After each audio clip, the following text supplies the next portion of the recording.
Hola, muy buenos días. Un saludo para ustedes y para toda la audiencia. Gracias por la disponibilidad de siempre. Y bueno, cuéntenos allí hace poquito que ya está en la Argentina o anda todavía por Roma. No, no, llegué hoy a las 5 de la mañana, este, con lo cual estoy siguiendo de largo, básicamente. Claro. Eh, no, esta fue la 30ª reunión de la Pontificia Academia para la Vida. Ujú, Este, la Academia Pontificia para la Vida fue fundada en 1994 por Juan Pablo II, ujú, ¿no es cierto? Y justamente esta fue la número 30, claro. ¿no? La Asamblea General número 30, en la cual se trató este tema que usted bien dijo, y tuvimos el honor de tener invitados de lujo, tal como dos premios Nobel, Paul Romer, el premio Nobel en Economía en 2018, y Catalín Caricó, premio Nobel de Medicina en el 2023.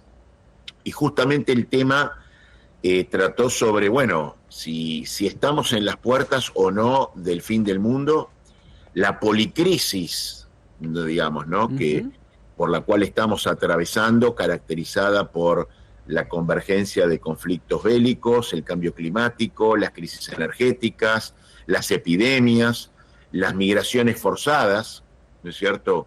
Y la innovación tecnológica absolutamente descontrolada. Eh, Fischel, una de las conclusiones fue que, bueno, lamentamos mucho que la humanidad no haya aprovechado la crisis, por ejemplo, del COVID-19 para ujú, transformar su conciencia, para transformar prácticas sociales, por sobre todo prácticas muy arraigadas de corrupción en los gobiernos, y esto no lo dice el rabino Slagen, esto lo dice el índice de percepción de corrupción, que analiza más de 160 países de los 190 en total, y que como resultado da que más del 67%, es decir, más de la tres cuarta parte de los países analizados tienen índice de corrupción muy altos, qué es decir, barbaridad. gravísimos. Claro. Esto Y, hace a que no se pueda mantener políticas de transparencia y de, por sobre todo, de desarrollo sustentable en los países, ¿no es ujú. cierto? Eh, Ahora, sí, Rabino, perdón que lo interrumpa. Como en casi todas las asambleas generales, el Papa es el que abre, ¿verdad? Con un discurso, con un mensaje. En esta oportunidad entendemos que, obviamente, por estar internado el Papa en el Policlínico Gemelli, no puede estar, pero exacto. él le envió un mensaje y, según entiendo, es un poquito lo que usted refirió recién, ¿no? Habló de esta policrisis. Correcto, correcto. El Papa digamos, envió un mensaje que fue leído por el canciller, por el monseñor Renzo Pegoraro, en la apertura conjunta con el presidente de la academia, que es el Ujú, monseñor Vincenzo Paglia, y toda la asamblea, digamos, giró o gravitó alrededor de esta policrisis a la cual se refirió el Papa Francisco, esta policrisis global, y por sobre todo la dimensión multidisciplinar del conocimiento en la actualidad, que hoy el conocimiento no es singular, hoy todo está interconectado, todo mm, es dinámico, y que el conocimiento ya no responde a la visión mecanicista del pasado, razón por la cual alimenta justamente el hecho de que si hay una salvación, la salvación la tenemos que proporcionar todos. ujú,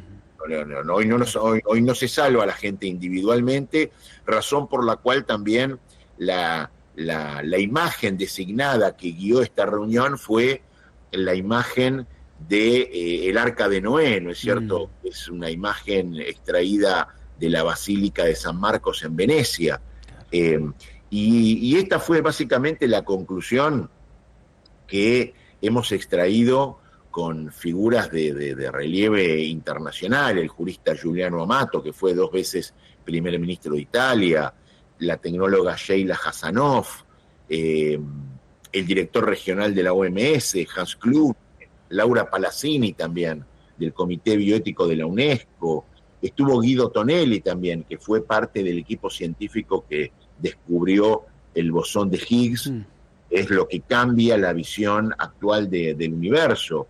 Incluso, digamos, distintas disertaciones de científicos que hablaban justamente sobre la planetología, es decir, la detección de vida en otros planetas y cómo esto puede llegar a cambiar nuestra visión de la biología.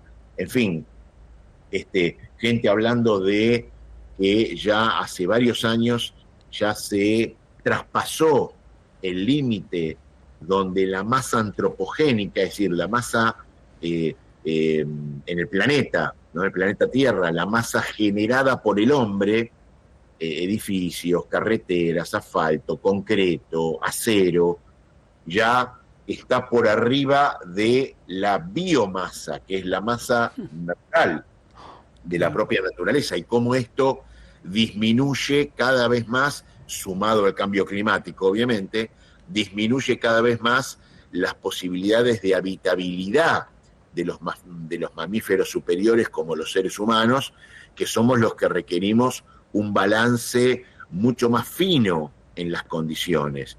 Bueno, y esto cada vez se da de forma mucho más abrupta, por la cual ya hemos pasado de la era geológica llamada el Holoceno al Antropoceno, es decir, ya no hay variaciones desde la propia naturaleza, como lo hubo en eras geológicas anteriores, sino que ahora las variaciones geológicas las produce el propio hombre, por eso se llama Antropoceno.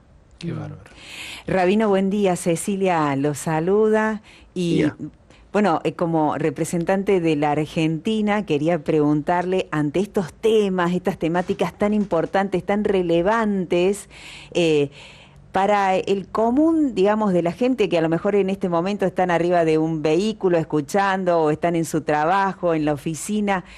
¿Cómo estamos en Argentina respecto a estas diferentes temáticas que se han estado pensando, hablando y meditando también? Es una muy buena pregunta, es una excelente pregunta, porque en Argentina estamos como está todo el mundo, digamos, ¿no? Estamos siempre en la coyuntura, en lo urgente y no en lo importante, pero no es un fenómeno de la Argentina, ¿no? La gran mayoría de los países se ocupa de lo urgente, no de lo importante, ¿no? Y es como están en el Titanic, y en lugar de tratar de resolver el problema, cada uno sigue haciendo lo cotidiano sin saber que el barco se está hundiendo, claro. ¿Es cierto? Preocupados por, como dije antes, temas urgentes, temas coyunturales, pero sin saber que no estamos hablando de acá a 2000 años, estamos hablando que de acá al 2050, por ejemplo, el envejecimiento de la población ya va a superar un límite que costará mucho revertir. Estoy hablando de que la tasa de natalidad es muy, muy baja, y hay un envejecimiento de la población que el envejecimiento de la población no es un problema en sí mismo. Lo que es un problema es que, por ejemplo, las personas que se jubilan a los 65 o a los 70 años, cada vez es una cantidad mayor, ¿no es cierto? Hay millones y millones de personas jubiladas, para las cuales la sociedad no tiene ningún plan, ¿no? Son pueblos enteros de decenas y decenas y decenas de millones de personas que no tienen ningún plan en la sociedad, no tienen ningún rol en la sociedad, nadie está pensando en ellos, ¿no? La contaminación del medio ambiente cada vez sigue avanzando y cada vez se acelera más, ¿no es cierto? Y produciendo más enfermedades pulmonares, enfermedades dérmicas, y nadie hace eso, nadie hace nada para ello. Por supuesto, la polución, por supuesto, las migraciones forzadas, ¿no es cierto?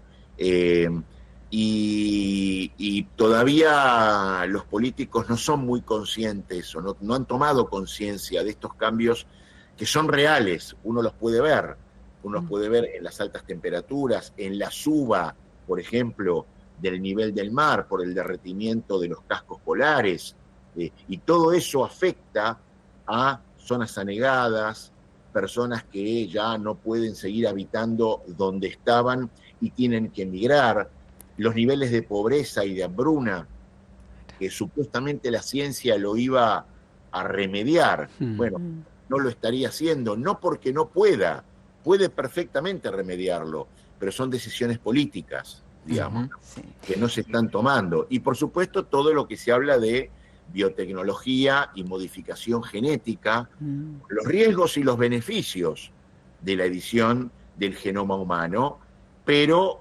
no se están abordando adecuadamente los riesgos y los perjuicios de la edición genómica para las futuras generaciones, cuando se está cambiando muy rápido y de forma irreversible, y lo más importante es que es de forma irreversible, ¿no es cierto?, el orden básico de las cosas, ¿no? Rabino, ¿qué tal? Buen día, Cristian le saluda. Lo que nos fue mencionando de alguna manera, nos fue describiendo, podríamos entender que lo abarca la primera parte del título. El fin del mundo, crisis. Sin embargo, hay otra parte de este título de la cual de alguna manera usted allí en el encuentro se refirió, que tiene que ver con la responsabilidad y la esperanza. El rol de la educación, ¿podrá ser una clave?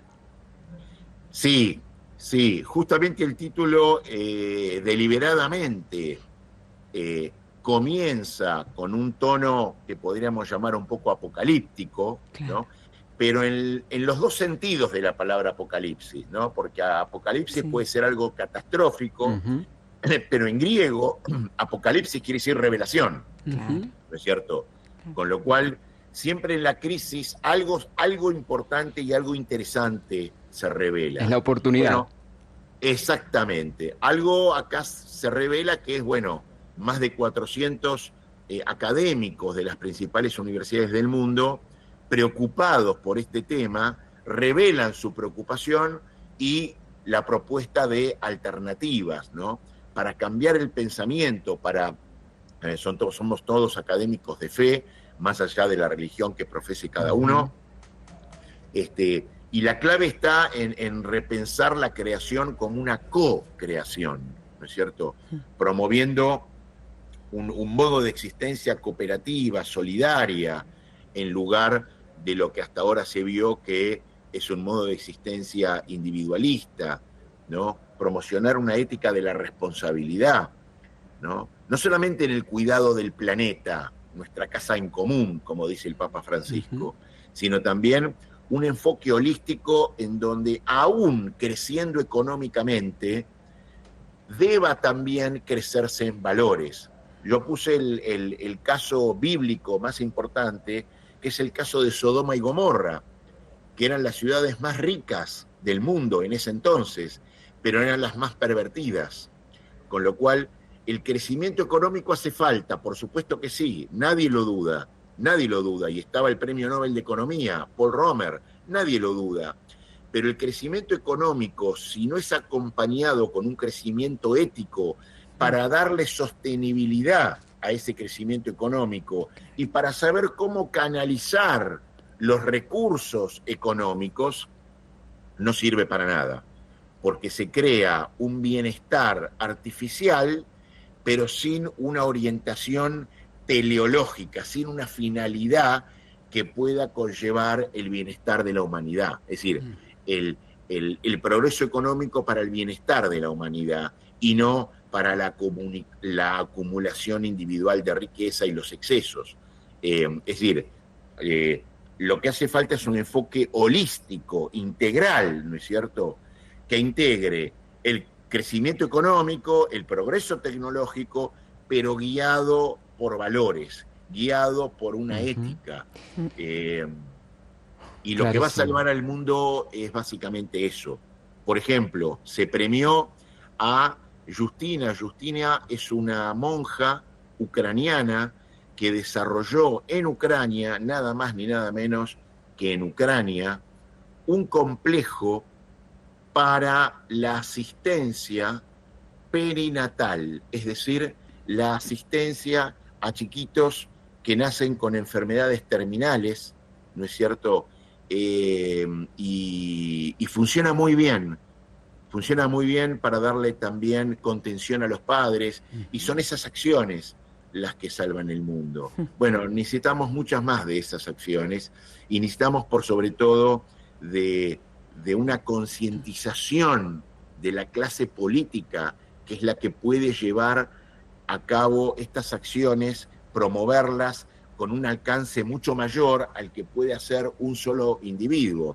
Y ahí es donde viene esto que estábamos hablando antes, que el índice de percepción de la corrupción arroja más de un 67% de los países evaluados con índices de corrupción muy altos. Y cuando hay corrupción no funciona nada, porque se pervierte todo, justamente se corrompe, se corroe absolutamente todo. Fischel, bueno, nos hemos quedado pensando en tantas cosas, tantos temas que se juegan aquí, porque claro, uno habla del final del mundo y también se coloca en la posición, ¿qué haría yo? ¿Qué haría mi familia si sabemos que se termina? Bueno, sí sabemos, el mundo tarde o temprano se va a terminar, y resulta por ahí también paradójico, ¿no? Hace un par de semanas atrás un científico decía, bueno, dentro de 10 años es muy probable que tengamos la medicina y la genética tan avanzada que las personas van a vivir más de 100 años, 200 años. Bueno, ¿para qué queremos vivir tanto si el mundo se va a terminar? Digo, está lleno de estas paradojas, de estas paradojas, ¿no? Este tema. Claro, y ese tema se ha tocado, que es la famosa tecnocracia. Así es. En donde el ser humano se mide por su operatividad. Vivir 150 años, vivir 200 años.